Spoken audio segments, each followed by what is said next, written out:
after the patient explains the complaints, we use the bullseye lamp and forehead mirror. It should be like this. We should see with this, through this. If you wear this side, if you are comfortable this side, you wear this side and then see it through this. So this is a concave mirror. This is convex lens to the convex lens to the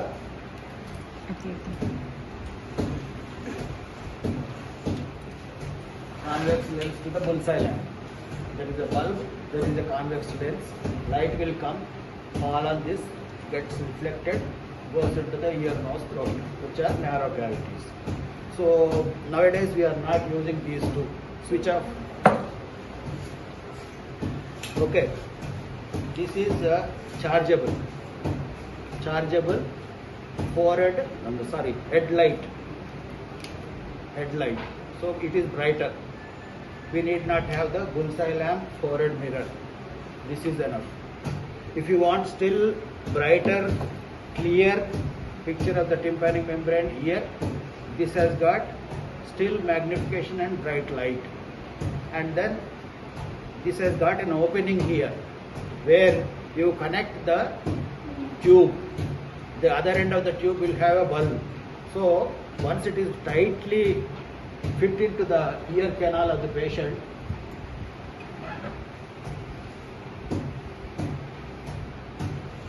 you can do seagulization. That means after tight fitting into the ear, you press the bulb. The air pressure will hit the tympanic membrane. If it is intact, it will go, release the bulb, it will come. So you can see the mobility of the tympanic membrane. If there is a small perforation, you will see magnified view of the perforation. Like this, so many things you can do by otoscopy and seagulization. So this is the advantage of this. And if you want still microscopic, you have to do examination under microscope. For nose, diagnostic nasal endoscopy with nasal endoscope. So nasal endoscope, and then you have this is the auto endoscope, small. Nasal endoscope will be this much. You will have a camera. This is the endoscope. This is the cable, light source, and you have a box there.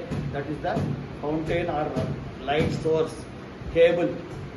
And the camera advantage is you can see on the monitor. Bright, big, clear view of the ear, nose, throat also, depending on the scope used. 0 degree, 30 degree, 70 degree, 45 degree.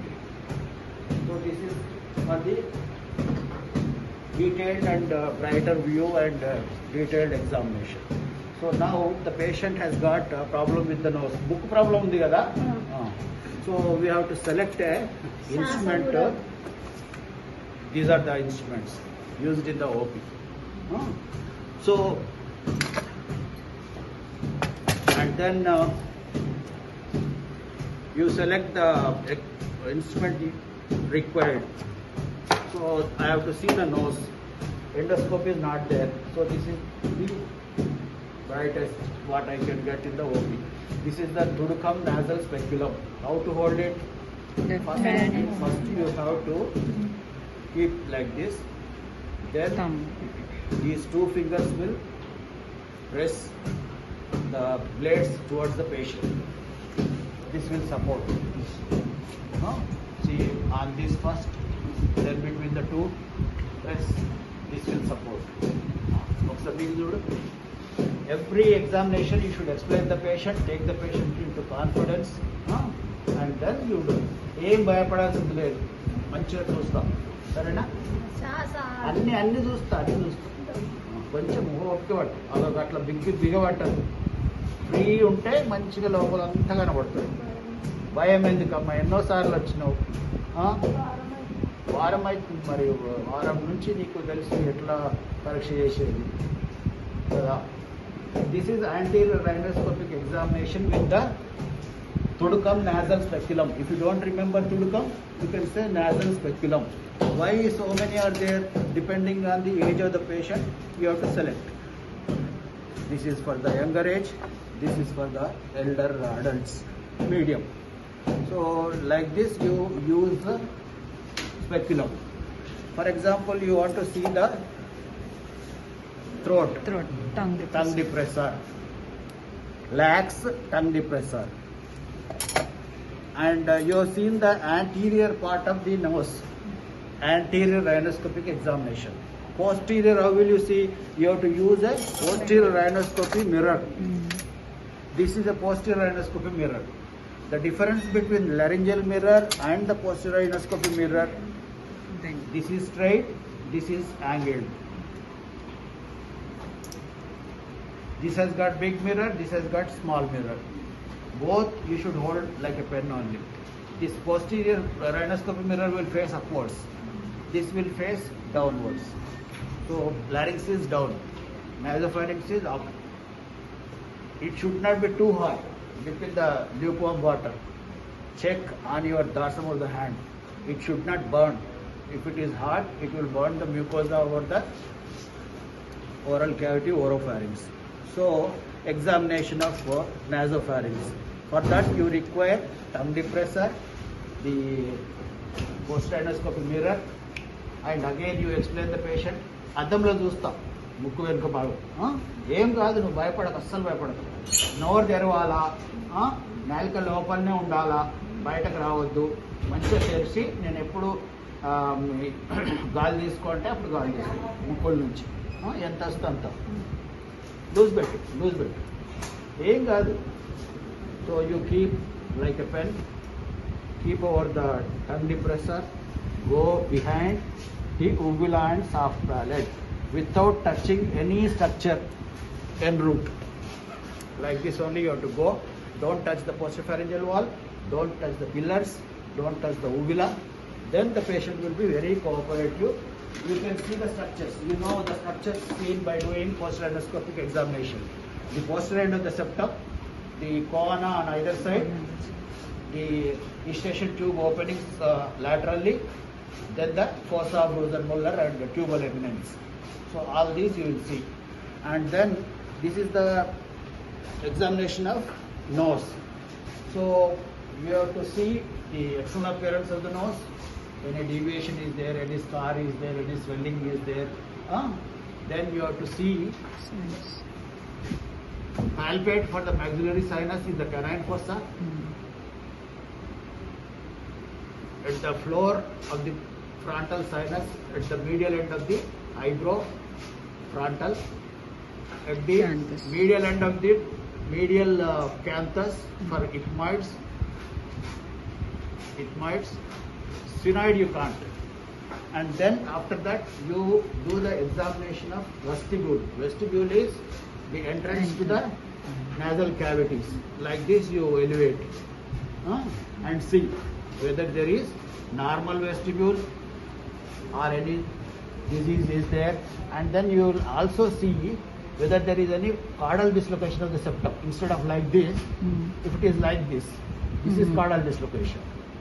It was not there, but to show I am pressing the columella one side. Okay, so caudal dislocation to the right side. Like this you have to do inspection, palpation, anterorhinoscopy, palpation, and then elevation of the tip of the nose and examine the vestibule, and then anterorhinoscopy with this and post-rhinoscopy with the mirror.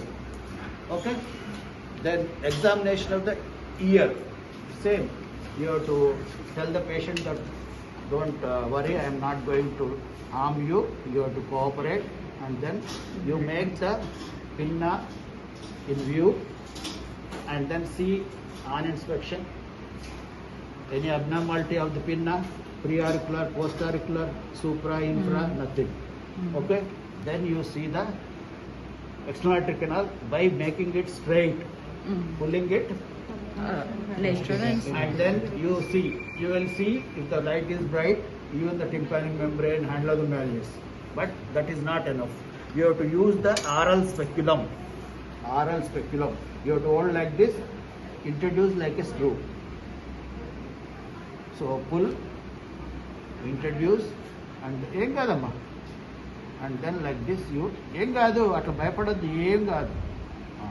Now I can see the grayish white glistening tympanic membrane, annular images, the horizontal imaginary line, the vertical imaginary line, the quadrants, posterior, anterior superior, posterior superior, anterior inferior, posterior inferior, the umbo, the hand of the malleus, and other structures. Okay, so if you want, you can. I use this. I used first this, not clear. Second this, and then cingulation, as I said, and then examination of the facial nerve, then the mastoid tenderness or the tip of the mastoid, three finger test, one over the Simbacampa, the other over the root of zygoma, and then over the mastoid. Okay, so why all the three fingers? You can know whether the pus is here, or it has gone up, or it has gone down. So tenderness, you won't ask patient anything, whether pain is there, tenderness is there. You elicit. People ask, pain is there while pressing. It will be there. So don't ask anything. Talk to her and see whether the